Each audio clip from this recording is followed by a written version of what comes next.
Hi friends, my name is Chaitanya Patki and welcome back to my YouTube channel. In this video, we are going to take a look at the squad which Mumbai Indians have assembled for the 2024 edition of the IPL, which is IPL 17 season.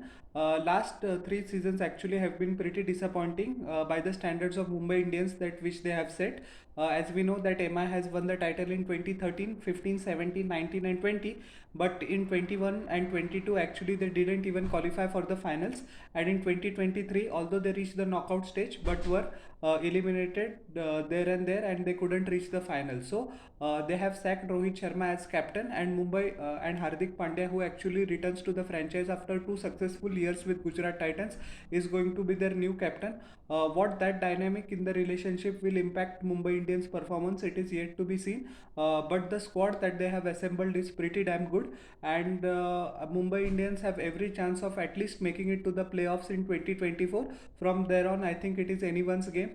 Those who play better, those who play well on the given day, will go on to win the IPL title. So this season is pretty important for Mumbai Indians, and hopefully they will be looking to culminate this joy which the owners have in their personal life as well. That this success can translate on field also, and MI can win their sixth title. So the fans will be also hoping the same. We will now take a look at the squad, each and every player, and analyze what are the strengths and what are the weaknesses. So Mumbai Indians still has a purse of 1.5 crore rupees remaining. 90 crore budget is given by the BCCI to each and every franchise. So 25 players actually Mumbai Indians have bought, which is the maximum limit as you can expect. The most expensive are the ones Gerald Coetzee, the South African fast bowler, who has impressed one and all with his blistering pace and his nagging line and length, with 5 crore rupees.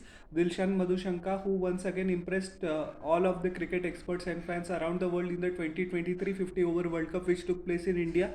Excellent in swing bowler, balls at more than 140 kilometers per hour. He can be menacing on his day. He took a couple of 5 wickets all in the World Cup as well for 4 crore 60 lakh rupees. Shreyas Gopal, the leg spinner who has actually been the part of Mumbai Indians franchise before also, was drafted in as a replacement for rupees 20 lakh. Nuwan Thusara, the slinging Sri Lankan fast bowler, actually brought in for rupees 4.8 crore rupees. Naman Dhir, the batsman who has impressed in the Punjab Premier League, 20 lakh rupees. He is a domestic batsman who has also set the Ranji Trophy and the Vijay Hazare Trophy on fire. I don't think that he will get much of an opportunity, but once again, franchises like Mumbai Indians and Chennai Super Kings have been known to give a chance to players out of the blue, and they turned out to be potential superstars. Example are Jasprit Bumrah and Hardik Pandya. So you can never count them out. Anshul Kamboj for rupees 20 lakhs. Mohammad Nabi, the wily Afghan all-rounder, going strong at the age of 42 in international cricket, 1.5 crore rupees. He brings a wealth of experience to the table, and if he makes it to the playing 11 or not, it is there to be seen. But his experience can be utilized off the field as well. Shivalik Sharma for rupees 20 lakhs. I'm going to talk about him later, as well as some other players which you might not know very much. They have retained Rohit Sharma but stripped him of the captaincy. I think it was a bad decision. Rohit Sharma could have at least been given this season to prove his mettle as a captain, despite the fact of three failures in 21, 22, and 23. But it is what it is, and now we have to move forward with that decision. Although many Mumbai Indians fans like me don't agree with it, but we have to come to terms with the reality. Rohit Sharma has been retained, so has been Dewald Brevis, Surya Kumar Yadav, no doubt in that. Ishan Kishan, who has a point to prove after missing out on a central contract. Tilak Verma, who has impressed one and all in the last two seasons. Tim David, the wily all-rounder. Vishnu Vinod, the all-rounder from Kerala. Arjun Tendulkar, who picked up quite a few wickets in the power play with his slingy action last season. Shams Mulani, the off-spinner who has impressed one and all in the Ranji Trophy and has been putting in hard yards throughout the years in the domestic circuit. Nehal Vadera, once again, excellent find last year for Mumbai Indians. Jasprit Bumrah, as we know, their trump card. Kumar Kartikeya has also been retained. So has been Piyush Chawla, Akash Madhwal, and Jason Behrendorff. They traded Romario Shepherd to Lucknow Super Giants. They brought Romario Shepherd from Lucknow Super Giant, as well as Hardik Pandya was coming back from the Gujarat Titans. So this is a pretty fine looking squad, and I think as I had mentioned at the start of my video that they have the chance to qualify for the semis, but it remains to be seen. The main tussle point that won't happen, I'm sure, is the what you say ego clash between Hardik Pandya as well as Rohit Sharma, but both are mature enough to take Mumbai Indians in the same direction, and hopefully now his captaincy burden of captaincy is relieved.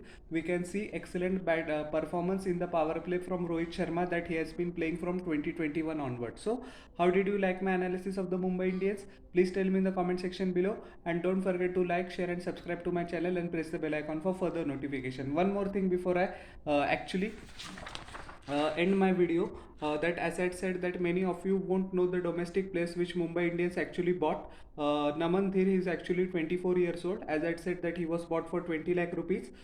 His claim to fame was the 131 he hit in the Ranji Trophy versus Saurashtra, as well as 134 versus Gujarat. So both are excellent domestic teams with great stature. So Namandeep is an excellent find. He actually played a pivotal role for Punjab in the Syed Mushtaq Ali Trophy as a finisher as well. So he can strike quite a few lusty blows down the order. Anshul Kamboj, who has been picked up for rupees 20 lakh, he's just 23-year-old. He's a right-arm medium pace bowler who can bowl 135 plus, as well as the right-hand batsman. He has taken 11 wickets in 9 Syed Mushtaq Ali T20 games for Haryana, and he was part of the under-19 setup as well 4 years ago. Shivalik Sharma has been picked up for Baroda for just rupees 20 lakh. He actually made his debut in the 2018-19 season in the Ranji Trophy. 45 ball 88 not out versus Saurashtra, actually in the local domestic tournament between Saurashtra, Gujarat and Baroda, brought him statewide recognition. In his debut in the Syed Mushtaq Ali Trophy on a difficult pitch, he actually scored 37 ball 46 against Jammu and Kashmir. He scored total 114 runs at a strike rate of 134 plus, which is always an asset to have for a batsman who comes down the order. Then he was selected for the Vijay Hazare Trophy on the basis of his Syed Mushtaq Ali Trophy performances. On his Vijay Hazare Trophy debut, he actually scored a half century versus Punjab, who has an excellent domestic attack going around. He is actually very nice, and I purposely extended the timeline of this video for Mumbai Indians fans, that they get to know the domestic players more, and they couldn't find the talent on YouTube as well.